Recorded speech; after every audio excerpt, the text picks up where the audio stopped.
I would give a dealer this advice. I've met a lot of different dealers who are all very on top of their dashboard, what's going on in their business on a day-to-day. But at the same time, and they may be great operators, they don't realize that they don't have a clue what's going on in their industry.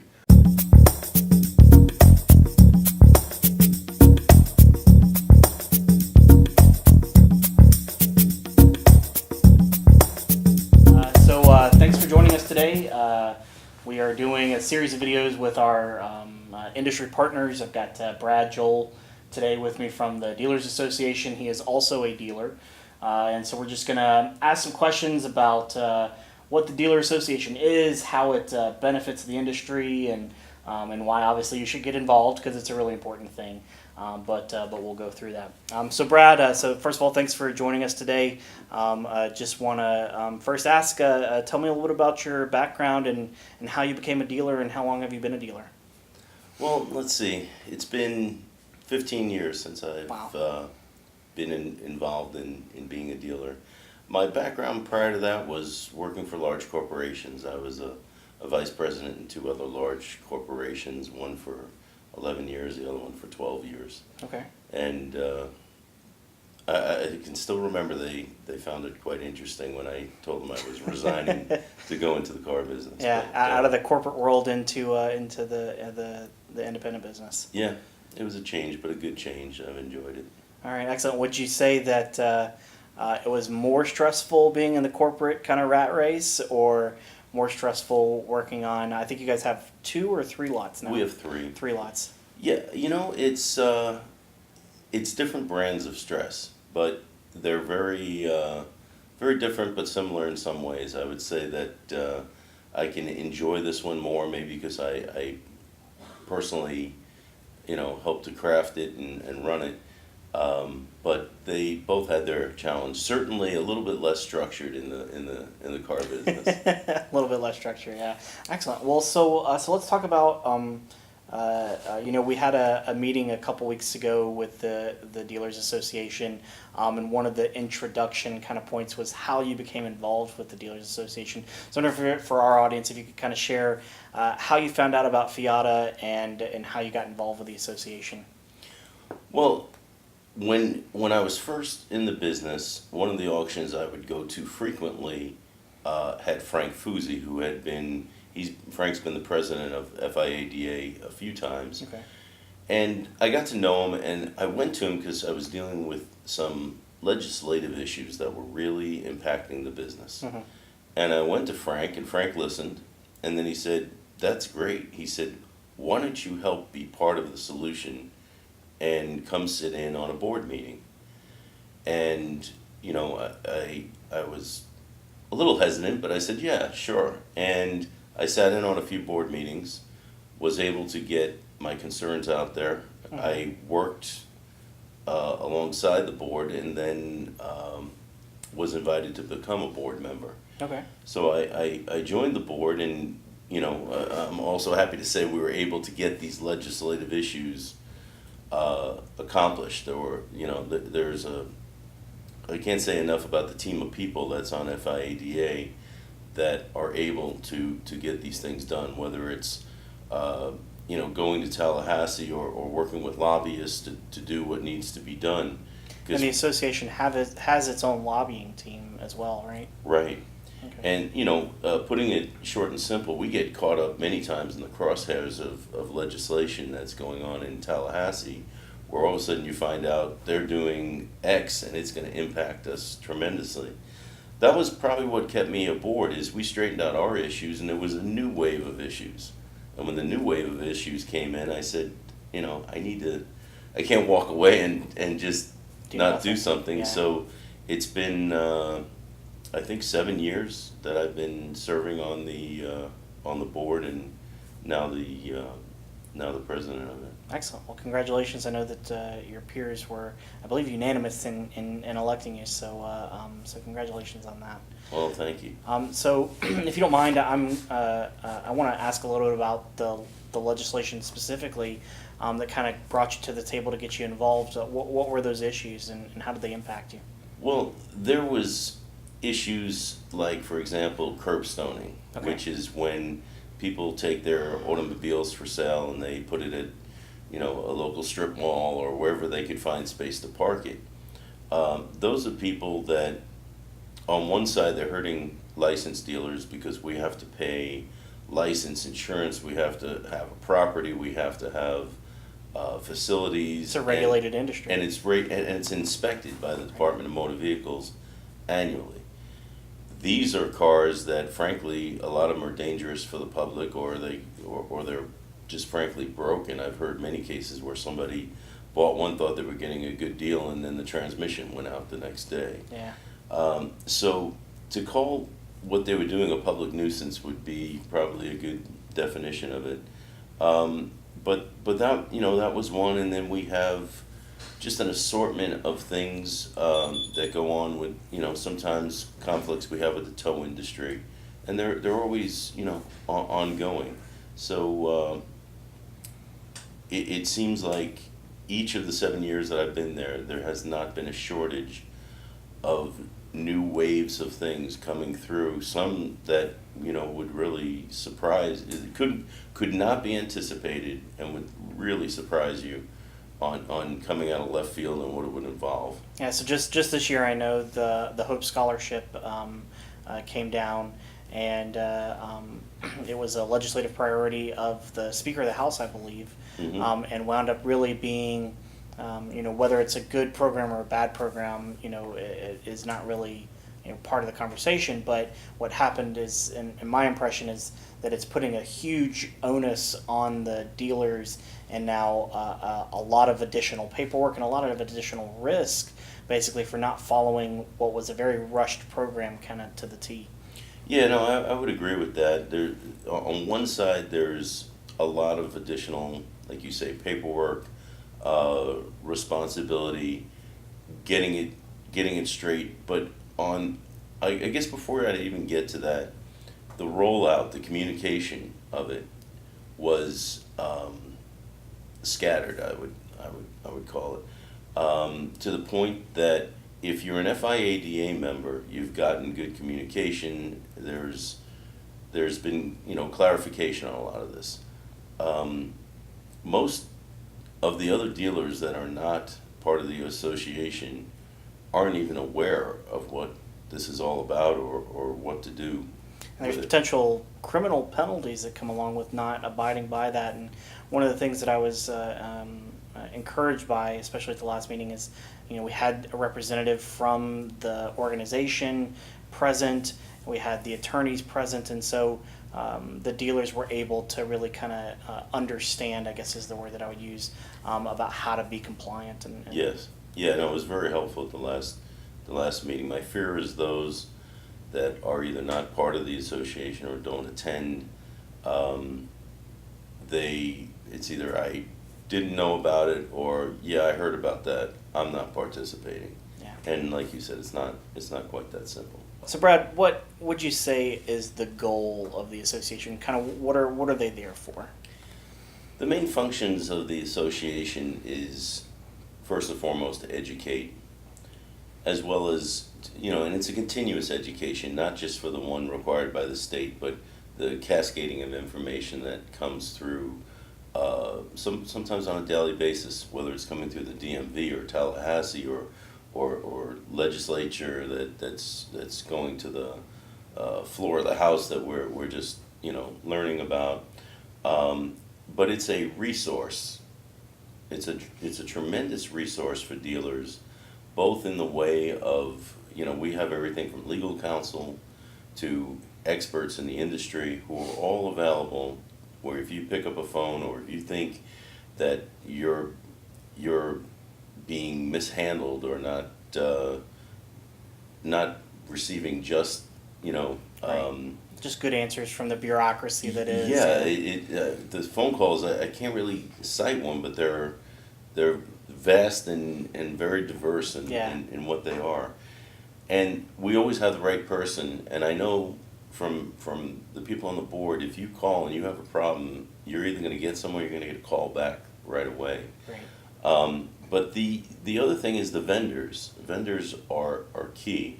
these are the top vendors in the field that such as yourself, that have been basically vetted, for the lack of a better word, and they provide not only service, but they're tremendous resources themselves. I have learned a countless amount of information from whether it's insurance vendors or vendors like yourself.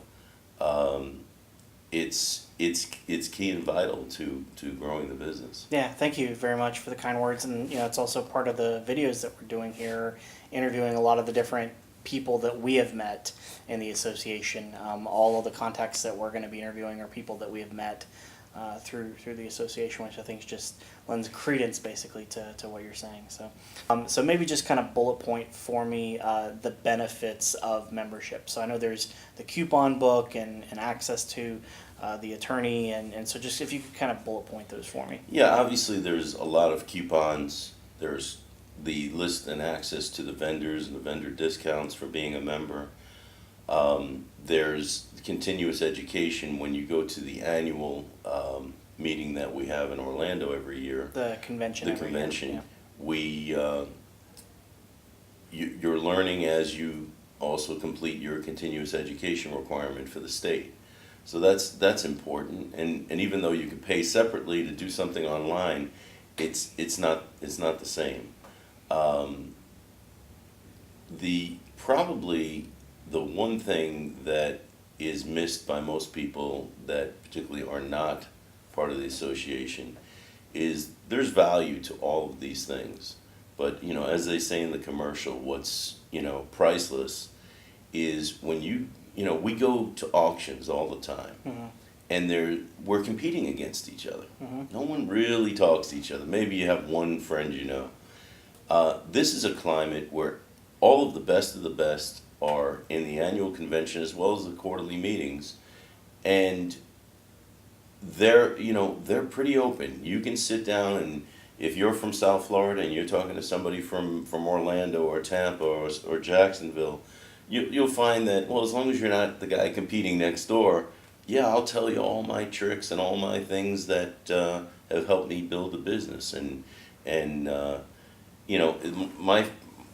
every year we walk away with new ideas, new names to call for different value-added solutions. I mean, it's just endless. Brad, you talked about the reason that you got involved with the association initially was because of some legislation that was coming down, and so obviously the way that this works is you build relationships. That's why you get involved with the association, but that then extends to relationships with legislators.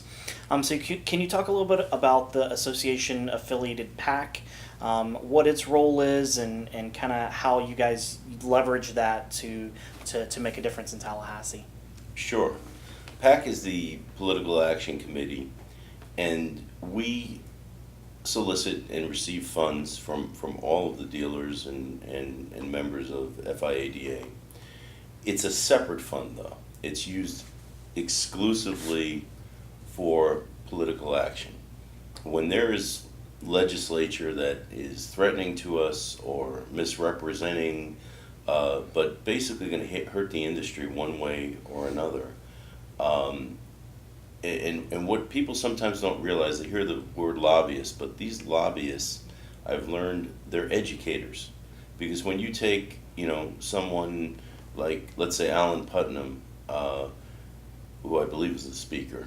Adam Putnam. Adam Putnam. That's okay. We've heard back from these people that they wouldn't have known what that legislature was proposing, what it would do to an industry, unless the lobbyists get to them and say, hey, I represent this industry and this is an issue. But we can't, it seems like the bigger the industry, the more money available for that. We continuously solicit and ask. It's probably the most important contribution someone could make, because it's going strictly to fight to keep their industry balanced, regulated, and not threatened by outside forces. So Brad, let's say that I'm watching this video and I'm thinking, all right, I see this guy Brad, and he seems like a guy that's got his stuff together, and maybe I want to get involved with the association. What's the process to get involved?